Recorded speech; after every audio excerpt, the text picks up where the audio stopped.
So what we're going to be looking at today are area of parts of circles. So I've put in here is something that we've learnt way ago. Twinkle, twinkle, little star, circumference equals 2 pi r. Be afraid, be very scared. Area equals pi r squared. Now, I've put it in here as a reminder, but please make sure you remember that these formulas are living on your formula sheet. So I don't want you to get anything wrong because you couldn't be bothered opening your formula sheet and copying it out correctly. So let's have a look at it. We're going to start with some very simple ones and then move into some harder ones. Calculate the area of a circle. Area of a circle, we all know area of a circle is pi r squared. And we're always writing a formula down. We're always going to show our substitution. And then we're going to pick up our calculator and give an answer. In this case, 162.860. We're going to write some calculations, decimal places down. And then we're going to do whatever rounding it says. It says to 2 decimal places. So that's 162.86. And it started with centimetres, so we're going to put our units in there as well. Okay, basic stuff. The next thing is a sector. Now a sector is part of a circle, and it's a part of the circle that lies between 2 radiuses, or I like to think about a piece of pie or a piece of birthday cake that we've cut a nice big slab out of. So to calculate the area, you need to know the angle of the sector, because we're talking about how much of a circle, what fraction of a circle is this sector being. And the formula for the area of a sector is theta, so whatever angle you're given, over 360, because that's how many angles are in a circle, and times pi r squared, which is the formula for the area. So it's what fraction of a circle do I have times by the formula for the area of a circle. So this part here is what fraction of a circle that you actually have. So let's look at how we look at that in a practical sense. Calculate the area of a sector correct to 1 decimal place. So the first thing you do is you look up your formula sheet and you find out this lovely formula and you write it down.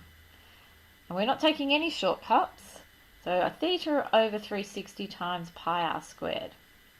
We then go and look at the shape we have, and we've been given that angle here is 80.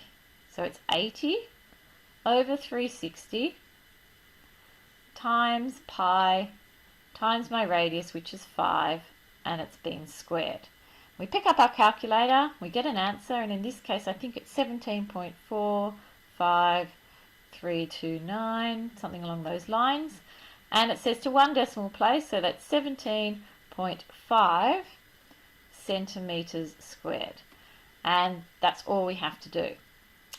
Well, let's have a look at the next one.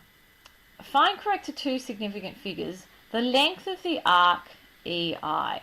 So here's E and here is I, and we're trying to find this length here. Now because I'm finding a length, I'm not being asked to find the area. So what this is an arc, and it is part of the circumference.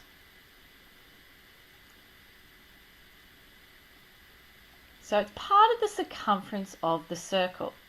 Now if we think about the circumference of a circle, we know that the circumference of a circle is 2 pi r. And we're just trying to find out part of it. So just like that area of an arc or area of a sector formula, we just need to find out what fraction of the circle this part is. And we've been given an angle, it's 52. And just like in the previous question, it's going to be over 360 because I'm trying to find out what fraction of the circle I have.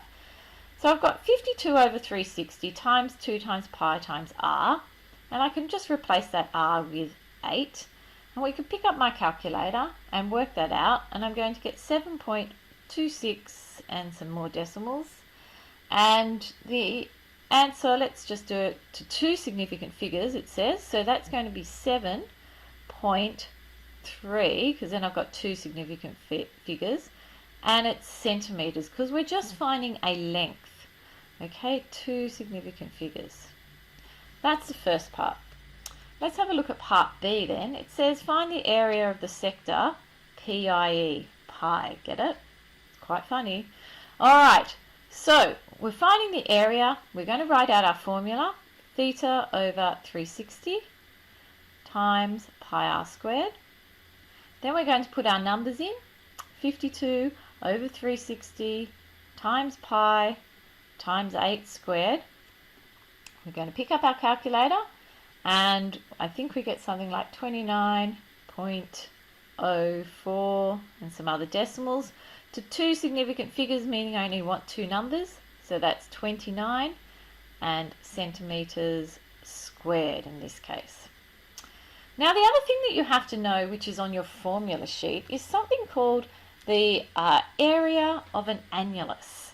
And an annulus is this area here, which is between two circles. And as you can see, I've got my two circles, and I've given my big circle a radius, and I've given the radius the name of capital R.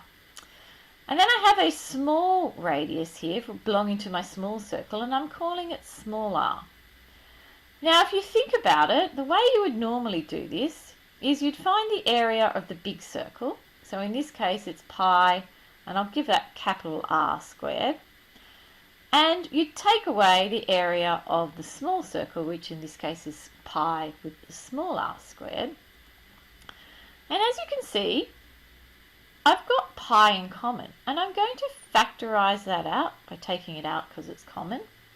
And what do I have left in the middle? Well, I've got an r squared minus a small r squared.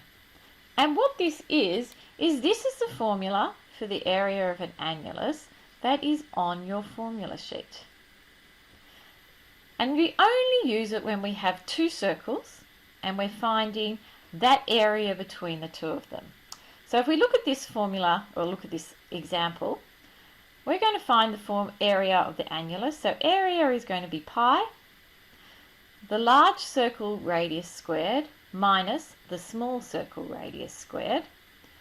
So then we write the formula down, we get our we get our numbers and we plug them in and we show our substitution.